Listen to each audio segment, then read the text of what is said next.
Other Nazis looked at Oskar Dirlewanger and felt sick. Think about that. Inside the SS, the machine that built the gas chambers, there were men who saw what this one man did and tried to stop him. They filed reports. They demanded investigations. They wanted him gone. Every time, a hand reached down from the top of the Reich and protected him, promoted him, pinned medals on him. By September 1944, after his men had helped slaughter tens of thousands of civilians in Warsaw, Oskar Dirlewanger was given one of Germany's highest awards for bravery. He wasn't a glitch in the system. He was a weapon the system built on purpose, a convicted criminal pulled out of disgrace because he would do what no one else would touch. This is the story of the most depraved man ever to wear a German uniform, and the crimes that even the SS couldn't stomach. The broken man, Oskar Dirlewanger, was not born a monster. He was made into one, and then handed the power to act on it. To understand the crimes, you have to understand how a disgraced criminal was ever allowed near a position of command in the first place. He was born on September 26, 1895, in Würzburg, Germany. When the First World War came, he went to the front as a machine gunner, and by every account he was a brave and capable soldier. He was wounded 6 times. He won the Iron Cross, both first and second class. He came home decorated, hardened, and, like so many of his generation, unable to leave the violence behind. He was also intelligent, which makes what followed even harder to comprehend. In 1922, he earned a doctorate in political science. In 1923, he joined the early Nazi Party. But the credentials in the middle sat alongside something darker, a man drawn to brutality, who threw himself into the violent Freikorps paramilitary groups that roamed post-war Germany, fighting, killing, and brawling in the streets. The discipline of the soldier and the appetite for cruelty already lived side by side in him. Then came the moment that should have ended Oskar Dirlewanger forever. In 1934, he was convicted of sexually assaulting a 14-year-old girl. He was sent to prison, and the conviction stripped him of everything: his career, his doctorate, his reputation, his standing. By every rule of the society he lived in, a disgraced sex offender had no way back. His life, in any respectable sense, was over. In a just world, that is where the story of Oskar Dirlewanger ends, a ruined man, fading into obscurity, never to be heard from again. But here is what changed everything. He had a friend in high places. That friend was Gottlob Berger, an old comrade who was rising fast through the ranks of the SS. Berger had influence, and he used it to pull Dirlewanger back from the abyss. Through Berger, Dirlewanger's case reached the very summit of Nazi power, and there it found Heinrich Himmler, the Reichsführer SS, the man who controlled the entire SS apparatus. Himmler made a choice. He chose to protect Dirlewanger. The conviction was effectively set aside. The disgraced criminal was rehabilitated and sent off to fight in the Spanish Civil War, and then welcomed back into the fold of the SS. The man the system should have buried was instead being groomed for something, and this protection was not a one-time favor. It would follow Dirlewanger for the rest of his life, a shield held over him from the highest level of the Reich, again and again. No matter what he did, that is the detail you must hold on to, because it is the key to every horror that follows. Oskar Dirlewanger was not a robe operator who slipped through the cracks. He was deliberately rescued, deliberately protected, and deliberately positioned by powerful men who knew exactly what kind of man he was. They did not protect him in spite of his cruelty. They protected him because of it. Himmler and Berger understood that a man with no morals, no reputation left to lose, and a proven appetite for violence could be useful, that he would carry out orders too vile for anyone else to stomach. They were about to find the perfect instrument for that purpose. All they needed now was to give him an army of men just like him, and in 1940, that is exactly what they did. The unit built from the damned. In 1940, the SS gave Oskar Dirlewanger his own command, and the way that unit was assembled tells you everything about what it was created to do. It was called SS Sonderkommando Dirlewanger, and from its very first day, it was unlike any other formation in the German military. This was not a unit of soldiers. It was a unit of criminals, deliberately built from the men the rest of society had thrown away. The first recruits were poachers. Stop and think about why. The SS specifically pulled men from prison who had been convicted of poaching, illegal hunters. The logic was as cold and deliberate as anything in this entire story. A poacher knew how to move silently through forests. He knew how to track living prey. He knew how to kill an animal quietly, without hesitation, without flinching. These were skills, the SS reasoned, that could be turned from deer and boar onto a far more terrible target, human beings. That was the founding idea of the unit. Take men trained to hunt and kill silently and point them at people. But the poachers were only the beginning. As the unit grew and burned through its men, the recruiting pool widened into something even darker. They pulled in convicted criminals of every kind, violent offenders, thieves, the brutal and the unstable. Later, they drew from concentration camps and military prisons, scraping together the rejected, the dangerous, and the discarded from across the German system. Men with nothing left to lose, men already beyond the reach of conscience or law. This was, in a sense, a perfect machine, and a deliberately engineered one. The Nazi state had a category of work it needed done, the kind of merciless, large-scale killing of civilians that would sicken ordinary soldiers, and even disturb many in the SS. Regular units balked at such tasks. Discipline broke down. Men refused, or were haunted by what they did. So the solution was to build a unit that would not refuse. A unit of men who had no morality left to violate, no reputation to protect, no line they would not cross, and to place them under a commander who was himself beyond redemption. A man Himmler had personally rescued from disgrace precisely because he would do anything.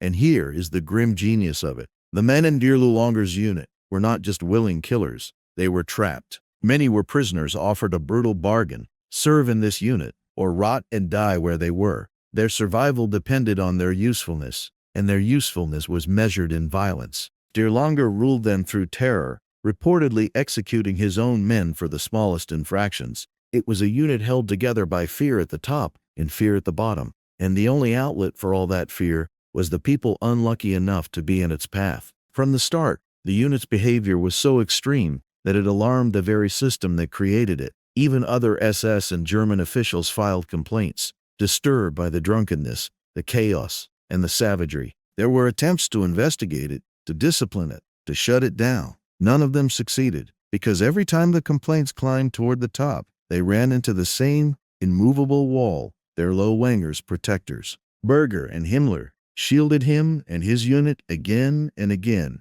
ensuring the weapon they had built would never be taken out of their hands. The instrument was ready, the men were assembled, the commander was in place, and the protection was guaranteed. All that remained was to unleash it, and in the occupied East, the killing was about to begin on a scale almost beyond comprehension.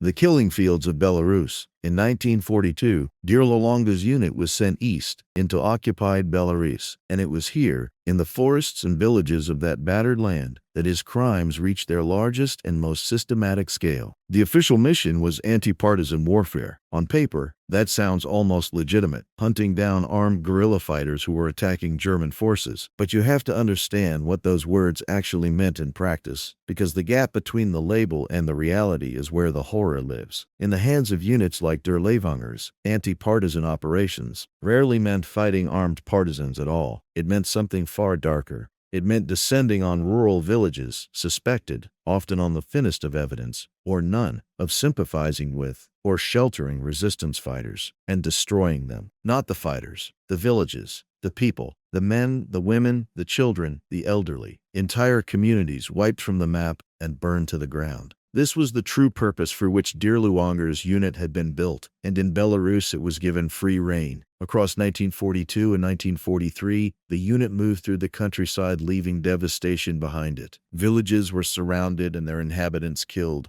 Homes were burned. Whole settlements ceased to exist. The campaign was not a series of battles. It was the methodical erasure of civilian life across vast stretches of occupied territory, carried out by men who had been specifically selected for their willingness to do exactly this. The numbers are almost impossible to absorb. Estimates of the civilians killed by Dirlewanger's unit during these operations range from tens of thousands into far higher figures. More than 200 villages were destroyed. Behind each of those numbers were families, neighbors, children, entire worlds extinguished in an afternoon by a unit that treated mass murder as routine. And here is the question that haunts this chapter. How is this allowed to continue? How could a unit commit atrocities on this scale, year after year, without being stopped? The answer is the same shield that had protected Dirlewanger from the very beginning. Reports of the unit's conduct did reach the German authorities. The savagery was so extreme that even within the brutal machinery of the occupation, there were officials who were disturbed by it, who documented it, who tried to raise the alarm. There were complaints about the killings, the corruption, the sheer uncontrolled brutality of Dirlewanger and his men. But those reports went nowhere. Again and again, they climbed toward the top of the SS and ran straight into Heinrich Himmler's office, where they were buried. Dirlewanger was untouchable because his patron was untouchable. The protection that Berger and Himmler had extended to a disgraced criminal in the 1930s now functioned as a license for mass murder in the 1940s. As long as the unit was useful, the killing would be allowed, and the evidence would be suppressed. This is the part of the story that should never be forgotten. The crimes in Belarus were not the work of a unit that had spun out of control beyond the reach of its masters. They were the work of a unit doing precisely what it had been created to do, protected at every step by the highest levels of the Reich. The state did not fail to stop Dirlewanger. The state was the reason he could not be stopped. By the time these operations wound down, Dirlewanger had proven his value in the only terms the SS cared about. He could deliver death on an enormous scale, without restraint, without conscience, without complaint. And so, when an even larger atrocity was needed, the SS knew exactly which unit to send. Its name was Warsaw. On August 1st, 1944, the people of Warsaw rose up. The Polish Home Army, the resistance that had endured 5 years of brutal German occupation, launched a desperate bid to free their own capital before the advancing Soviets arrived. For a moment, there was hope. The German response was annihilation, and to carry it out, the SS reached for its most savage instrument. Dirlewanger's brigade was thrown into Warsaw, and what followed was one of the most horrifying episodes of the entire war. This was no longer rural villages scattered across the Belarusian countryside. This was a major European city, packed with civilians, and Dirlewanger's men were unleashed into it, with orders to crush the uprising through sheer terror. The worst of it fell on a district called Wola. In early August 1944, as the Germans fought to break the uprising, a systematic massacre was carried out in the Wola district of Warsaw. Over the span of just a few days, an estimated 40,000 civilians were murdered. 40,000. Not soldiers, not fighters, ordinary people. Men, women, children, patients were killed in their hospital beds. The wounded, the elderly, entire families were slaughtered en masse as the district was turned into a killing ground. And Dirlewanger's men were at the center of it, leading the slaughter through the burning streets. Eyewitness accounts of these days describe scenes of horror so extreme that even some German officers were sickened by what they witnessed. The brutality was so notorious that Dirlewanger's name became permanently bound to the atrocities of Warsaw. The uprising would be crushed over the following weeks, and the cost to the city was almost beyond measure. Hundreds of thousands of Polish lives lost across the whole tragedy, and Warsaw itself eventually razed on Hitler's orders. But the Wola massacre stands apart as one of the single most concentrated acts of mass murder of civilians in the entire war, and Dirlewanger's unit was an instrument of it. Now consider what should have happened next. A man whose unit had just helped butcher tens of thousands of defenseless civilians in a matter of days should, by any standard of justice or even basic military discipline, have been arrested, investigated, stopped, condemned. Here's what actually happened. In late September 1944, just weeks after the Wola massacre, Oskar Dirlewanger was awarded the Knight's Cross of the Iron Cross, one of Nazi Germany's highest decorations for bravery and battlefield achievement. Let that sink in. He was not punished for Warsaw, he was decorated for it. This is the moral inversion that sits at the very heart of Dirlewanger's story, and it tells you everything about the system that created him. In the world of the SS, the slaughter of 40,000 civilians was not a crime to be answered for. It was a job well done. The very atrocities that should have damned him were treated as accomplishments, rewarded with one of the Reich's most prestigious medals. The decoration was not given in spite of what his unit had done. In the warped logic of the regime, it was given because of it. Dirlewanger had been handed an impossible, monstrous task, and he had carried it out with the ruthlessness the SS prized above all else. The medal was the system's way of saying he had performed exactly as designed. A convicted criminal, rescued from disgrace, given a unit of the damned, unleashed on the helpless, and crowned a hero for it. But the empire that had protected and rewarded him was now collapsing, and for Oskar Dirlewanger, the years of impunity were finally running out.